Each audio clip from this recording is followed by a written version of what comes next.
নমস্কার, শুনছেন সাহিত্যিক চারুচন্দ্র চক্রবর্তীর পারি। আজ উপন্যাসের ৬ষ্ঠ পর্ব। সেই রাত্রেই খুব বাড়াবাড়ি দেখা দিল। রক্তমক্ষণ পুরোপুরি বন্ধ হয়নি, ধীর গতিতে চলেছিল। এবারে হঠাৎ বেড়ে গেল। সার্জেন্ট ছুটে এলেন, কিন্তু করবার বিশেষ কিছু ছিল না। যে বস্তুটা এই কদিন তাকে সাহায্য করেছে, রোগীর মনোবল, তা যেন অকস্মাৎ নিঃশেষ হয়ে গেছে। আর একটা খবর পাওয়া গেছে পরীক্ষায়। কিছুদিন থেকে ডায়াবেটিসে ভুগছিলেন। কাউকে জানাননি, ডাক্তারকেও না, পাছে যথেচ্ছ গুরুভোজনে বাধা পড়ে। রক্তপাতের ব্যাপারে সেটাও এবার মারাত্মক হয়ে দাঁড়ালো। কয়েক ঘন্টার মধ্যেই অত বড় জোয়ান দেহটা যেন বিছানার সঙ্গে মিশে গেল। তখনকার দিনে হাতের কাছে ব্লাড ব্যাংক পাওয়া যেত না, বিশেষত মফস্বলে। রোগীর দেহে রক্ত দেবার দরকার হলে আত্মীয় স্বজনদের কাছ থেকে সেটা তখনই সংগ্রহ করা ছাড়া অন্য উপায় ছিল না। বাদল গুপ্তের বেলায় সে প্রশ্ন উঠল না। রক্ত দেবার মতো কে আছে তার? তারার কাছে এই প্রসঙ্গ কেউ তুলল না। পুলিশ অফিসারদের কথাবার্তার সূত্র ধরে কথাটা তার কানে গিয়ে পৌঁছল। তখনই থানায় গিয়ে বলল, একখানা গাড়ি ডেকে দিতে পারেন, হাসপাতালে যাব। কেন? ওকে একবার দেখতে চাই। থানা অফিসার তাইতো তাইতো করে অন্য কাজে ব্যস্ত হয়ে পড়লেন। কেউ কেউ মনে মনে হাসল। একজন বয়স্ক এএসআই বলল, আপনি আর কি করবেন গিয়ে? রক্ত দেব। সকলে একসঙ্গে চমকে উঠল। তখনই গাড়ি এসে গেল। ২-৩ জন ওকে নিয়ে ছুটল হাসপাতালে। পুলিশ সার্জেনও প্রস্তাব শুনে খানিকক্ষণ অবাক হয়ে তারার মুখের দিকে চেয়ে রইলেন। তারপর ওর রক্ত নিয়ে যথারীতি পরীক্ষার পর হঠাৎ উল্লসিত হয়ে উঠলেন। একই পর্যায়ের ব্লাড, চলবে। সহকারীকে ডেকে সব ব্যবস্থা করবার নির্দেশ দিলেন।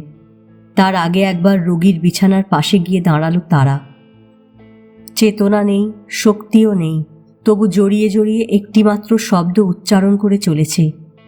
অস্পষ্ট, এবং বোধহয় সেখানে যারা উপস্থিত ছিল সকলের কাছে অবোধ্য।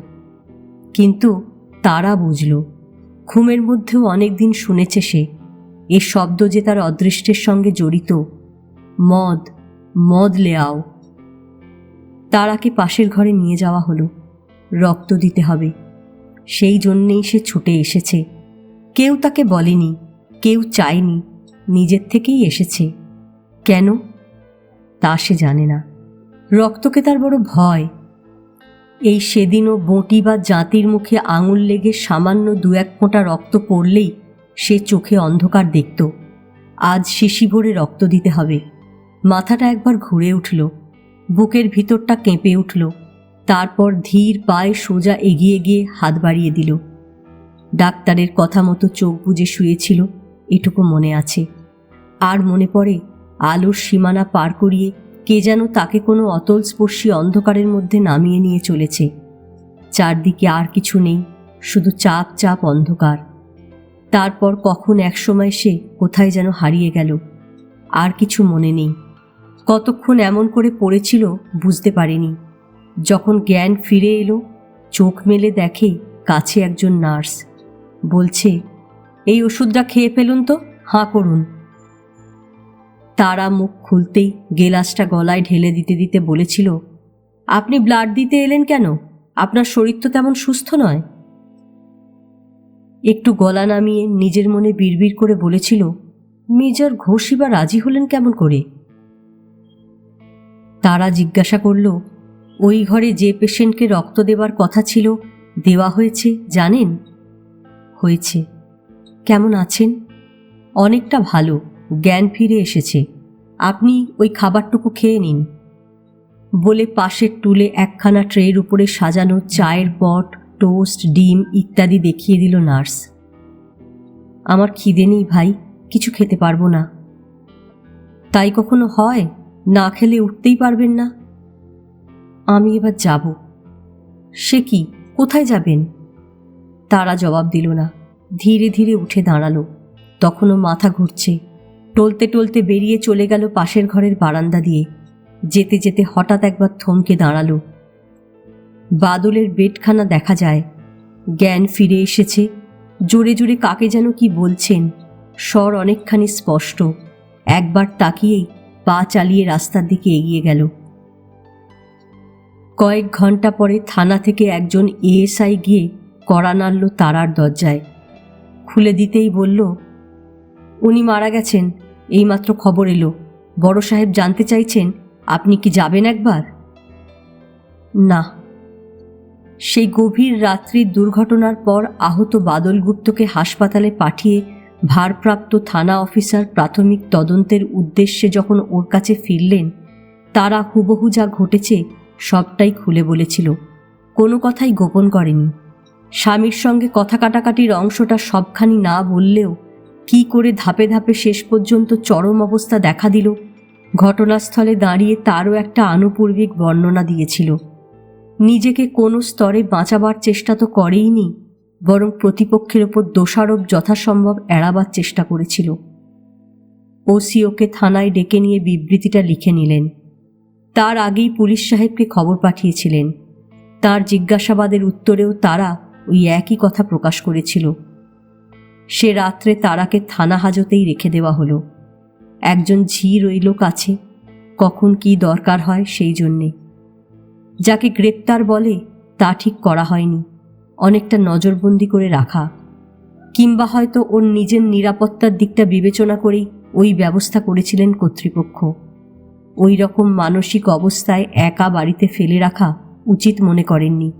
আত্মহত্যার আশঙ্কাও দেখা দিতে পারত। তারার সম্বন্ধে আইনত কোনো ব্যবস্থা অবলম্বনের আগে পুলিশ সাহেব বাদলের ডাইং ডিক্লারেশনের জন্য অপেক্ষা করেছিলেন। বাদল কোনো স্টেটমেন্ট দিতে রাজি হননি। তারপরে কথাসূত্রে যা বলেছিলেন তার অর্থ তারা এ ব্যাপারে সম্পূর্ণ নির্দোষ। তবু শেষ পর্যন্ত তাকে চালান দেওয়া হলো। তার কারণ তার প্রথম বিবৃতি। কর্তৃপক্ষের পরোক্ষ চাপ সত্ত্বেও যা সে প্রত্যাহার করতে বারবার অস্বীকার করেছে। পুলিশও অন্য কোনো আততায়ীর সন্ধান পায়নি যাকে আসামি হিসেবে দাঁড় করিয়ে মামলা চালানো যায়। তারা কোনো খবর দেয়নি। অন্য কোনো সূত্রে জানতে পেরে বীরেশ এসেছিল মাকে সঙ্গে নিয়ে। অনন্তবাবু কিছুদিন আগে থেকেই শয্যাশায়ী, তাকে নিয়ে আসা সম্ভব হয়নি। দরখাস্ত করতেই এসডিও জামিন মঞ্জুর করেছিলেন, কিন্তু তারা তার কোনো সুযোগ নিতে রাজি হলো না, জেলেই রয়ে গেল। বিচার শুরু হবার আগে বীরেশ মাকে নিয়ে আবার এলো উকিল মোক্তারের ব্যবস্থা করতে। তারা এবারেও বেঁকে বসল। ওকালত নামায় সই দিল না, দাদাকে বরং দু কথা শুনিয়ে দিয়ে বলল, তোমাদের টাকা বেশি হয়ে থাকে দান ধ্যান করোগে যাও, আমার জন্য বাজে খরচ করতে হবে না। বীরেশ তারপরেও পীড়াপিড়ি করেছিল, কিন্তু মা একটি কথাও বলেননি। তার মনে পড়েছিল সেই দিনের কথা, যেদিন এই মেয়ে তাদের সকলের মুখ চেয়ে সব জেনে শুনেও বিয়ের নামে নিজেকে বলি দেবার সংকল্প করেছিল, আর মা হয়ে তিনি বাধা দেওয়া দূরে থাক, সেই চরম সর্বনাশের পথেই তাকে ঠেলে এগিয়ে দিয়েছিলেন। আজ ওর এই জিদের মূলে রয়েছে সেই দুর্জয় অভিমান, ওকে ফেরানো যাবে না। দ্বিজেশ কাকা বলেছিলেন, এ মামলা যখন কোর্টে ওঠে চারিদিকে বিরাট হইচই পড়ে গেল। কাগজওয়ালারা যাকে বলে তুমুল চাঞ্চল্য, স্ত্রী কর্তৃক দারোগা খুন, পতি হত্যার দায় পুলিশ অফিসারের স্ত্রী, বড় বড় হরফে এইসব গরম গরম হেডলাইন দিয়ে কয়েকখানা কাগজ আসর জাঁকিয়ে তুলেছিল। ম্যাজিস্ট্রেটের কোর্টে 2 সপ্তাহ পরে পরে তারিখ পড়ে। সেই 14টা দিন আমাদের আর কাটতে চাইতো না।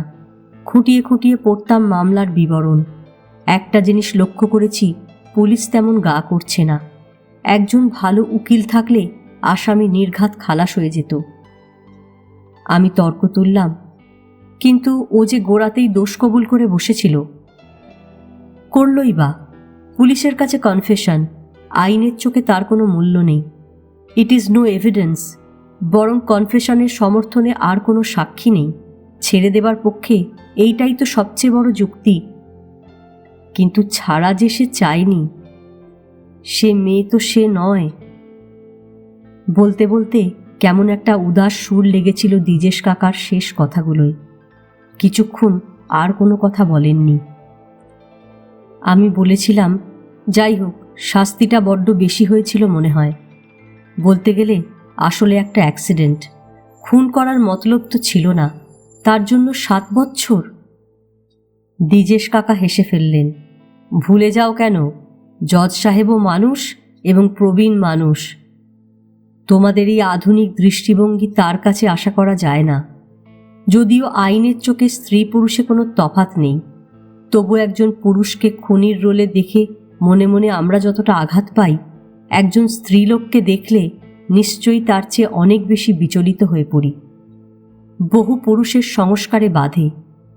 ভাত দিতে দেরি হয়েছে বলে স্বামী পিঁড়ির এক ঘায়ে স্ত্রীর মাথাটা দুফাক করে দিয়েছে, এ কথা যখন শুনি আমাদের নার্ভে বিশেষ লাগে না। কিন্তু অকথ্য অত্যাচার এবং অপমানের জ্বালায় স্ত্রী যদি স্বামীর মাথায় হাতুড়ির ঘা মারে, সেটা আমাদের কাছে রীতিমতো শকিং। অন্যের কথা ছেড়ে দাও, আমরা মানে জেলের লোক খুনি নিয়ে যাদের ঘর করতে হয়, তারাও মেয়ে মানুষ খুন করেছে শুনলে চমকে ওঠে। একবার গিয়ে দেখে আসে সে কেমন চিজ। অবান্তর প্রসঙ্গ হলেও জিজ্ঞাসা করলাম, তারা ছাড়াও এই জাতীয় মেয়ে আপনি আরও দেখেছেন নিশ্চয়ই? দেখেছি বই কি, সেখানেও বেশিরভাগ ক্ষেত্রে স্বামী ভিকটিম। কিন্তু কি তফাৎ, এ একেবারে আলাদা জাত, আলাদা ধাতু দিয়ে গড়া। সাজা হবার সঙ্গে সঙ্গেই তারাগুপ্তকে চালান দেওয়া হলো কলকাতার বড় জেলে। একজন নামজাদা পুলিশ অফিসার যে ট্র্যাজেডির নায়ক, তার এই বিশিষ্ট নায়িকাটিকে নিয়ে স্থানীয় কর্তৃপক্ষ অত্যন্ত বিব্রত হয়ে পড়েছিলেন। জেলের কর্তারাও কম উদ্বিগ্ন হননি। ভেতরে বাইরে এমনকি নিজেদের কর্মী মহলেও একে ঘিরে যে উগ্র ঔৎসুক্য দেখা দিয়েছিল, তাকে দমন করা সহজ হয়নি। সুতরাং প্রথম সুযোগেই এই বস্তুটিকে ঘাট থেকে নামিয়ে উভয় বিভাগের উচ্চমহল স্বস্তির নিঃশ্বাস ফেলে বাঁচলেন। কলকাতায় পৌঁছবার পরদিন জেলের বিধান মতো নতুন কয়েদি হিসেবে তাকে বড় সাহেবের টেবিলে হাজির করা হলো এবং নাম ধাম কাপড় চোপড় যথারীতি মিলিয়ে নেবার পর জিজ্ঞাসা করা হলো, কোনো নালিশ আছে? আছে। কি নালিশ? আমার নাম তারাগুপ্ত নয়, তারা সেন। কিন্তু ওয়ারেন্টে তো দেখছি। ওটা ভুল, ঠিক করে নিতে বলুন। কদিন পরেই বীরেশ এলো দেখা করতে। কুশল প্রশ্নাদির পর তারা হঠাৎ জিজ্ঞাসা করল, ঘনার খবর কিছু জানো দাদা? তুই শুনিসনি? না।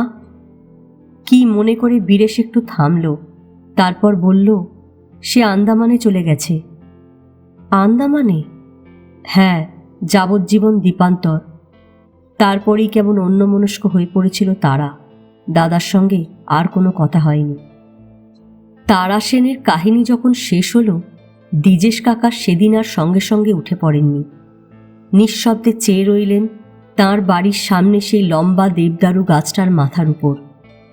তার আগে সুমিত্রা বৌদি 2-3 বার ঘুরে গেছেন, উনি বোধহয় দেখতে পাননি। বৌদিও কোনো সাড়া দেননি। এবারও এসে নীরবে দাঁড়িয়ে রইলেন শ্বশুরের ইজি চেয়ারের পেছনে। দ্বিজেশ কাকার স্তিমিতপ্রায় চোখ দুটির দিকে তাকালাম। মনে হলো মেয়েটি তার সেই সতেজ কলমিলতার মতো শ্যাম চিক্কণ দেহ এবং দীপ্তিময় চোখ দুটো নিয়ে তখনও ওর সামনে দাঁড়িয়ে আছে। আমিও কেমন আচ্ছন্ন হয়ে পড়েছিলাম। উঠতে হবে, অনেকটা পথ যেতে হবে, একেবারেই খেয়াল হয়নি। অনেকক্ষণ পরে ছবিটা বোধহয় তখন মিলিয়ে গেছে। দ্বিজেশ কাকার কণ্ঠ আবার শোনা গেল। বললেন, বড় সাহেবকে বলে কয়ে পরের জাহাজেই ওকে আমরা পোর্ট ব্লেয়ার জেলে চালান করে দিলাম। যাবার আগের দিন ফিমেল ওয়ার্ডে যেতেই আমার পায়ের ধুলো মাথায় নিয়ে বলল, ঘনাদার সঙ্গে আমার দেখা হবে তো? বললাম, কেমন করে বলি, এতদিনে কোথায় আছে? যেখানেই থাক, দেখা আমাকে করতেই হবে, সেই আশীর্বাদ করুন আপনি। বলতে বলতে চোখ দুটো জলে ভরে উঠল। তারপর ধরা গলায় আপন মনে বলল, আমারই জন্য সে এত বড় দুঃখ আর অপমানের বোঝা মাথায় নিয়ে দেশান্তরী হয়ে গেল, সে কথা আমি ভুলি কেমন করে? তারপর মেয়েটির আর কোনো খবর পাননি? না, তুমি তো যাচ্ছ, দেখো দেখিন খোঁজ করতে পারো কি না।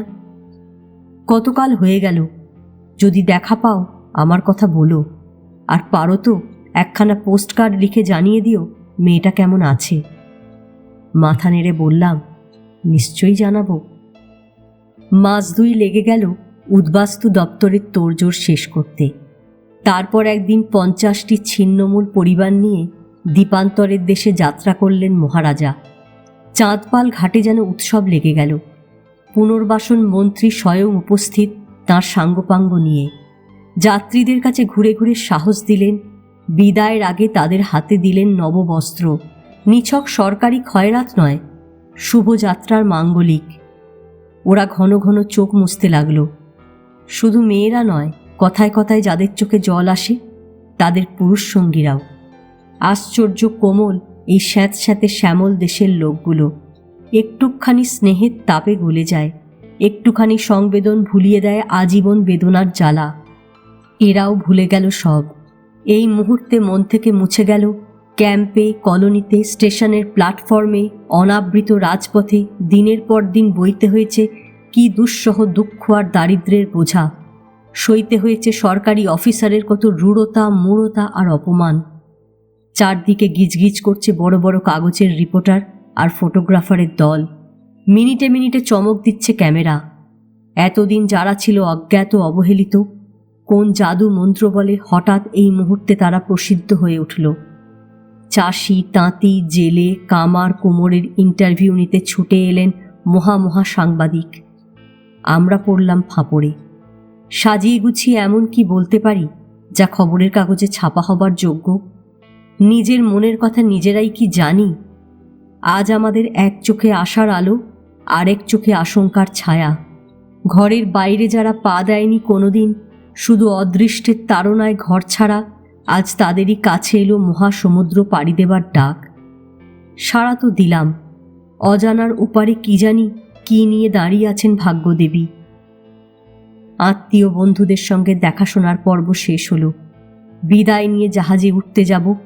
পিস্তুত ভাই সমর নানা কথার মধ্যে হঠাৎ একটু চুপ করে থেকে বলল, তুমি বোধহয় এখনো শোনোনি দাদা। কি? দ্বিজেশ কাকা মারা গেছেন। বলিস কি? হ্যাঁ, আজ 7 দিন। তার 3 দিন আগে হঠাৎ স্ট্রোকের অ্যাটাক হলো, আর জ্ঞান ফিরে আসেনি। আমি স্তব্ধ হয়ে দাঁড়িয়ে রইলাম। কি যে বলবো ভেবে পেলাম না। সমর বলল, সুমিত্রা বৌদি দুঃখ করছিলেন। জয়ন্ত ঠাকুরপো কত চেষ্টা করে কাসন্দটুকু জোগাড় করে পাঠালো, এক ফোঁটা মুখে দিয়ে যেতে পারলেন না। তারা সেনের মতো আমরাও একদিন পাড়ি দিলাম। পেরিয়ে এলাম পুণ্যতোয়া ভাগীরথী, পেছনে ফেলে এলাম পুণ্যতীর্থ সাগরদ্বীপ। মিলিয়ে গেল বাংলা ভূমির শেষ বনরেখার শ্যামল চক্রবাল। হঠাৎ বুকের ভেতরটা কেঁপে উঠল। মনে হলো যেন চিরদিনের মতো কেটে গেল মাটির বন্ধন। শুধু মাটি নয়, মা, মাতৃভূমি, যার কোলে প্রথম চোখ মেলেছিলাম, তারপর ছিটকে পড়েছিলাম হাটের ভিড়ে। তখন থেকে বেওয়ারিশ বোঝার মতো হাতে হাতে ঘুরছি, তবু পায়ের নিচে ছিল মাটি, মানুষের নিশ্চিত আশ্রয়। কিন্তু আজ এ কোথায় চলেছি? যতদূর দৃষ্টি যায় শুধু জল আর জল, দুস্তর উত্তাল আবর্তময় মহাসিন্ধু। তারপর দিন গেল, রাত গেল, কেটে গেল কতগুলো সূর্যাস্ত ও সূর্যোদয়। আবার দেখা দিল নতুন মাটি, নতুন দেশ, আন্দামান। আন্দামান একদিন ছিল সাপ, সাপুদ আর তাদেরই মতো হিংস্র আরণ্য মানুষের যথেচ্ছ লীলাভূমি। সাম্রাজ্যলোভী ইংরেজ জঙ্গল কেটে গড়ে তুলল উপনিবেশ। তার মধ্যে বিরাট বন্দিশালা, পোর্ট ব্লেয়ার সেলুলার জেল। সারি সারি লোহার খাঁচায় ভরে দিল এমন সব দ্বিপদ প্রাণী, সভ্য সমাজের চোখে যারা সাপদেরই সমগোত্র। খুনি আর ডাকাত, মানুষের ধন প্রাণ যাদের হাতের গেন্ডুয়া। তারপর লৌহ তোরণ খুলে তাদের ছড়িয়ে দেওয়া হলো টিলায়, জঙ্গলে, সমুদ্রের ধারে। কারাপ্রভুরা বললেন, গো অ্যান্ড মাল্টিপ্লাই। গড়ে উঠল নতুন বসত, আন্দামান পেনাল সেটেলমেন্ট।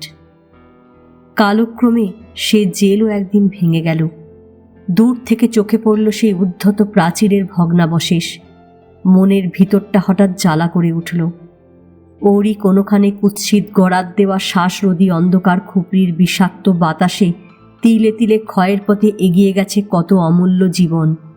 বারিন ঘোষ, উপেন বাড়ুজ্জে, গণেশ ঘোষ, লোকনাথ বল, উদয়াস্ত ঝুনো নারকেলের শক্ত খোসা পিটে পিটে হাত ভর্তি ফোসকা। তবু খাটুনি পুরো হয়নি বলে এক এক গাছি করে গোঁপ উপড়ে নিয়েছে পাঠান প্রহরী, হাত কড়া দিয়ে ঝুলিয়ে দিয়েছে কড়িকাঠের সঙ্গে। কিন্তু মুখের হাসি ম্লান হয়নি। ওই নরক কুণ্ডের পাঁকের মধ্যেই জন্ম নিয়েছিল অনুপম সাহিত্য, দীপান্তরের বাঁশি, নির্বাসিতের আত্মকথা। তীরের কাছে আরও খানিকটা এগিয়ে এলো মহারাজা। একদল ভীরু তৃষিত সন্দিগ্ধ দৃষ্টির সামনে সমস্ত দ্বীপটা ছবির মতো ভেসে উঠল। এ কি? এ দেশ যে আমাদের চেনা। নারকেল সুপারির ঘন বন, মাঝে মাঝে বাঁশঝাড়, কলা বাগান, যত দূর তাকাও শুধু সবুজ আর সবুজ। এই দেশই তো ফেলে এলাম। যশোর, নোয়াখালী, বরিশাল, ফরিদপুরের ছোট বড় নদী, খাল, বিল, বাওড়ের ধারে। মনটা যেন নেচে উঠল। বহুদিন প্রবাসে কাটিয়ে নিজের বাড়ির কাছে এসে পড়লে যেমন হয়। এপাশে ওপাশে তাকিয়ে দেখলাম, শুধু আমার নয়, আমার যারা সহযাত্রী, দল বেঁধে যারা ভিড় করেছে ডেকের উপর, বংশী হালদার, গজেন কাকা, হারাধন, সুশীলা মাসি, একদল ছেলে মেয়ে, আর একধারে দাঁড়ানো কোটি আধ ঘোমটা দেওয়া তরুণী বধূ, সকলের মুখে সে উজ্জ্বল আভা। হঠাৎ মনে পড়ল, কিছুদিন আগে শ্যামবাজার থেকে বাসে করে দমদম যাচ্ছিলাম। সামনের সিটে দুটি মহিলা, একজন মাঝবয়সী, আর একটি বোধহয় তার বউ। পাতিপুকুরের ধারে আসতেই দুদিকের কচুরিপানা ঘেরা ঝিলগুলোর দিকে আঙুল তুলে উচ্ছ্বাস ভরা খুশি গলায় বউটি বলে উঠল, দেখছেন দেখছেন, ঠিক আমাগো দেশের মতো। দুর্গন্ধ, পানা, পচা জল, তার উপর কচুরিপানা, তার চেয়ে বড় আপদ আর কিছু নেই। ওরাই হয়তো কত ভোগ ভুগেছে যখন ওদেশে ছিল, তাও আজ ওই বধূটির কাছে কত সুন্দর। কারণ আর কিছু নয়, ওরই মধ্যে জড়িয়ে আছে তার দেশের রূপ, যে দেশ সে ছেড়ে এসেছে আর কোনোদিনও ফিরে পাবে না। আর একটা কথা মনে হলো, গৃহহীনে গৃহ দেওয়া যাদের দায়, অর্থাৎ উদ্বাস্তু পুনর্বাসন নিয়ে যারা মাথা ঘামান, তারা ভাবেন এবং বলে থাকেন, একটা মাথা গোঁজবার ঠাঁই হলেই হলো। কিন্তু মানুষের মাথা যেমনি আছে তেমনি আছে তার মন, তারও একটা জায়গা চাই, আশ্রয় চাই। সুতরাং এমন ঠাঁই খুঁজতে হবে যেখানে মাথাও গোঁজা যায়, মনও বসতে পারে। গাছকে এক জায়গা থেকে তুলে নিয়ে যে কোনো আরেকটা জায়গায় লাগিয়ে দিলেই সে বাঁচে না, কোনো রকমে বেঁচে থাকলেও বাড়ে না, ডালপালা মেলে না। তার জন্যে চাই অনুকূল জল, হাওয়া ও অভ্যস্ত পরিবেশ। গাছের যদি মেজাজ থাকে, মানুষের থাকতে নেই। যে কোনো কথাটা তার বেলাতেও অচল। বাসযোগ্য হলেই তাকে বাসভূমি বলা চলে না। তার সঙ্গে আরও একটা জিনিস দরকার, পরিচিত পরিমণ্ডল। উদ্বাস্তু মনের এই প্রকৃতিগত ভুলে গিয়ে আমরা যখন তার বাস্তুভূমির শুধু পরিমাণটার হিসেব কষি, পরিবেশের কথা চিন্তা করি না। বিক্রমপুরের নবীন মণ্ডলকে বীরভূমের ডাঙায় নিয়ে বলি, দেশে তোমার জমি ছিল 3 বিঘে, এখানে পাচ্ছ 3 একর, আর কি চাই? তখন ওই হিসাবের খাতার ডান দিকে যত বড় অঙ্কই ফেলুন, অন্যদিকে জমতে থাকে কেবল ব্যর্থতা আর অসন্তোষ। একটি সাঁওতাল দম্পতিকে চৌরঙ্গি পাড়ায় এনে কার্পেট মোড়া 3তলা ফ্ল্যাটে বসিয়ে রাজভোগ খেতে দিন, তারা রাতারাতি পালিয়ে যাবে। খুঁজলে দেখা যাবে মহুয়া আর শালবনে ঘেরা লাল মাটির মাঠের ধারে খোড়ো চালের ছাউনির নিচে তালপাতার মাদুর বিছিয়ে শুয়ে মনের আনন্দে বাঁশি বাজাচ্ছে মাঝি, পাশে বসে এক মনে শুনছে তার মাঝিন। কালো দেহ ঘিরে একটিমাত্র লাল পেড়ে খাটো শাড়ি, খোঁপায় পলাশ ফুল। তেমনি বাঙালের মন যদি পেতে চান, দিন তাকে খাল, বিল, ঝিল কিংবা জলে ভরা পুকুরের ধারে স্যাঁতস্যাঁতে কালো মাটি, তাকে ঘিরে আম, জাম, কাঁঠাল, নারকেল, সুপারির বন।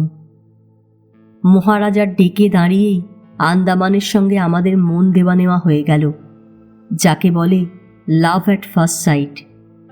শুধু প্রেমের বেলায় নয়, কবির কল্পনা নয়, জীবনের বাস্তব ভূমিতেও অনেক দেখেছি এই ফার্স্ট সাইট বা প্রথম দৃষ্টি শেষ পর্যন্ত টিকে যায়, তার ছাপ কোনোদিনও মোছে না। সেই ভরসাতেই বুক বাঁধলাম। মোট ঘাট নিয়ে অস্থায়ী ছাউনিতে এসে উঠলাম। আবার সেই ক্যাম্প। স্পষ্ট অভিযোগ ফুটে উঠল কয়েকটি অসহিষ্ণু যুবকের কণ্ঠে। তাদের দোষ নেই, তারা যে স্বচক্ষে দেখেছে এই রিফিউজি ক্যাম্প নামক ব্যূহ কোনোদিনই ভেদ করা যায় না। এর প্রবেশের দ্বার প্রশস্ত, কিন্তু প্রস্থানের দ্বার বড় দুর্গম। না না, বেশি দিন এখানে থাকতে হবে না আপনাদের, আশ্বাস দিল পুনর্বাসনের কর্মী। বাড়িঘর তুলবার জমি জায়গা সব ঠিক হয়ে আছে, মাল মশলাও মজুদ, এবার কাজ শুরু করলেই হলো। কখন হবে কাজ শুরু? আপনারা যখন বলবেন। আমরা আজই তৈরি, এগিয়ে এসে বললেন আমাদের গজেন কাকা। কোদাল চালাতে, কুড়ুল মারতে যেমন দড়ো, ঘরামির কাজ, মিস্ত্রির কাজেও তেমনি পাকাপোক্ত। বসে থেকে থেকে হাতে পায়ে বাদ ধরে গেল, এইটুকুই তার অভিযোগ। বেশ তো, সাহেব আসছেন, এলেই সব ব্যবস্থা হবে। সাহেব? হ্যাঁ, আমাদের অ্যাডমিনিস্ট্রেটর। মুখে কেউ কিছু বলল না, কিন্তু মনটা দমে গেল। সাহেব বস্তুটির সঙ্গে ক্যাম্পবাসীদের পরিচয় দীর্ঘদিনের, এবং সেটা সুখের নয়। এই বিলাতি নামের দেশি উত্তরাধিকারী একাধিক ব্যক্তিকে দেখবার দুর্ভাগ্য আমাদের হয়েছে। সেই তিক্ত স্মৃতি ঘুলিয়ে উঠল। আবার সেই কাগজ কলম আর বচনের ঝুড়ি, উপরওয়ালার অজুহাত, রুল আর সার্কুলার, দিচ্ছি দেবর মিথ্যা ধাঁধায় ঘুরপাক, কাল বলতে অনন্তকাল। ছোকরাদের মধ্যে কানাকানি শুরু হয়ে গেল। শান দিতে হবে আবার সেই পুরনো হাতিয়ারে। সেই ঘেরাও, হাঙ্গার স্ট্রাইক, প্রসেশন, আমাদের দাবি মানতে হবে। কর্মীটি তখন বলে চলেছে কত বড় কাজের লোক তাদের সাহেব, আর তেমনি সাদাসিধে সরল। এদিকে কর্তৃপক্ষের কাছ থেকে কাজ আদায় করবার বেলায় রীতিমতো রুদ্রমূর্তি। ওরকম একখানা ইংরেজি কটা বাঙালি লিখতে পারে? আরও শুনলাম ভদ্রলোক রামকৃষ্ণ মিশনের শিষ্য, বিয়ে থা করেননি। সারাদিন শুধু কাজ আর কাজ। যখন কাজ নেই ডুবে আছেন বইয়ের মধ্যে। কখন আসবেন আপনাদের সাহেব? জিজ্ঞাসা করল আমাদের দলের একটি তরুণ। শেষ কথাটায় ব্যঙ্গের সুর চাপা রইল না। এই তো এলেন বলে, সেই ভোরবেলা বেরিয়েছেন, ঘুরছেন মাঠে আর কলোনিতে, চাষের সময় তো। হঠাৎ দেখা গেল সাইকেল চালিয়ে কে একজন আসছে। কর্মীটি বেশ সজাগ হয়ে উঠল, ফিসফিস করে বলল, সাহেব। ও হরি, এ কেমন ধারা সাহেব? ছোট বড় কত সাহেব আমরা দেখেছি। ক্যাম্পে, অকল্যান্ডে, রাইটার্স বিল্ডিংয়ে, গায়ে সদ্য পাট ভাঙা চকচকে হাওয়াই শার্ট, তেমনি নিখুঁত ভাঁজ ট্রাউজার, সযত্নে ব্যাক ব্রাশ করা চুল, মুখে দামি সিগারেট, সঙ্গে একগাদা অনুচর। সরকারি জিপে ছাড়া এক পাও নড়েন না। আর এ ভদ্রলোক যে হাফ শার্ট পরে আছেন, তার চেয়ে আমাদের কারো কারো জামাগুলো দেখতে ভালো, দামও বোধহয় বেশি। প্যান্টালুন একটা আছে বটে, বর্তমানে গুটিয়ে হাঁটুর উপরে তোলা, জল কাদা ভর্তি খালি পা, চুল এলোমেলো, তার উপরে খাকি রঙের সোলার টুপি, আটদালি চাপরাশির কোনো পাত্তা নেই। ছোটদের দল নিরাশ হয়েছে বোঝা গেল। এরকম সাহেব বলে তাদের মান থাকে কেমন করে? কাদের সাহেব কতখানি চটকদার, এই নিয়ে সেদিনও তারা ক্যাম্পে ক্যাম্পে লড়াই বাঁধিয়েছে। একটা ছেলে বলে উঠল, এই নাকি সাহেব? আসতে বললেও কথাটা কানে গেল ভদ্রলোকের। বললেন, হ্যাঁ। কেন, চেহারাটা বুঝি পছন্দ হলো না তোমার? কি করব ভাই, ভগবান মেরে দিয়েছেন বলে হেসে উঠলেন। আসলে ভগবানের উপর দোষারোপের হেতু নেই। রং কালো, কিন্তু স্বাস্থ্যবান সুগঠিত দেহ, মুখখানা অমায়িক, তার সঙ্গে সুদৃঢ় ব্যক্তিত্বময়। যে ছেলেটি তার সাহেবত্ব সম্বন্ধে সন্দেহ প্রকাশ করেছিল, এগিয়ে এসে তার কাঁধে হাত দিয়ে বললেন, ঠিকই বলেছ তুমি, সাহেব টায়েব নই, তোমাদেরই মতো খাঁটি বাঙাল, খাল বিলের জল খেয়ে মানুষ। যাক, এবার আপনাদের সব পরিচয় টরিচয় দিন বলে বয়স্ক লোকেদের দিকে ফিরলেন। আমাদের আর পরিচয় কি, রিফিউজি মানুষ, একটুখানি ম্লান হাসি টেনে এনে বললেন হালদার মশাই। কে বলে রিফিউজি? ও কথাটা এবার ভুলতে হবে। আর রিফিউজি নয়, নতুন দেশের বাসিন্দা, বাড়ি ঘর, গরু বাছুর, ক্ষেত খামারের মালিক, যেমন ছিলেন দেশ ভাগ হবার আগে। এতটা খোলাখুলি না হলেও এই জাতীয় কথা আগেও শুনেছি।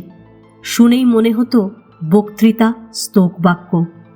কিন্তু এখন যা শুনলাম তার সুর একেবারে আলাদা। প্রতিটি বর্ণে বেজে উঠল একটা সুস্পষ্ট আশ্বাসময় ধ্বনি। এতগুলো লোক স্তব্ধ হয়ে দাঁড়িয়ে রইল। সহসা সাইকেলের প্যাডেলে পা দিয়ে হালকা সুরে বললেন, আচ্ছা, আজ চলি। একটা দিন আপনারা বিশ্রাম করুন, কাল থেকেই কিন্তু কাজে লাগতে হবে। কথার খেলাপ হলো না। বুঝলাম এতদিন যাদের দেখেছি তারা সাহেব, আর এই লোকটি খাঁটি সাহেব। পরদিন থেকেই পুরোদমে কাজ শুরু হয়ে গেল। কখন কাকে কি করতে হবে তার একটা তালিকা তৈরি হলো এবং প্রতিদিন সেটা বুঝে নেবার ব্যবস্থাও রইল তার সঙ্গে। আজ এ পর্যন্তই। উপন্যাসের অন্তিম পর্ব নিয়ে অন্যদিন আসব। গল্প পাঠ ভালো লাগলে লাইক, শেয়ার, কমেন্টস করতে ভুলবেন না। আর এখনও যারা আমার চ্যানেলটা সাবস্ক্রাইব করেননি তাদের সকলের কাছে অনুরোধ রইল, প্লিজ আমার চ্যানেলটা সাবস্ক্রাইব করে নেবেন। পাশে যে বেল নোটিফিকেশানটা আছে সেটা অবশ্যই প্রেস করে দেবেন। আজকের মতন নমস্কার।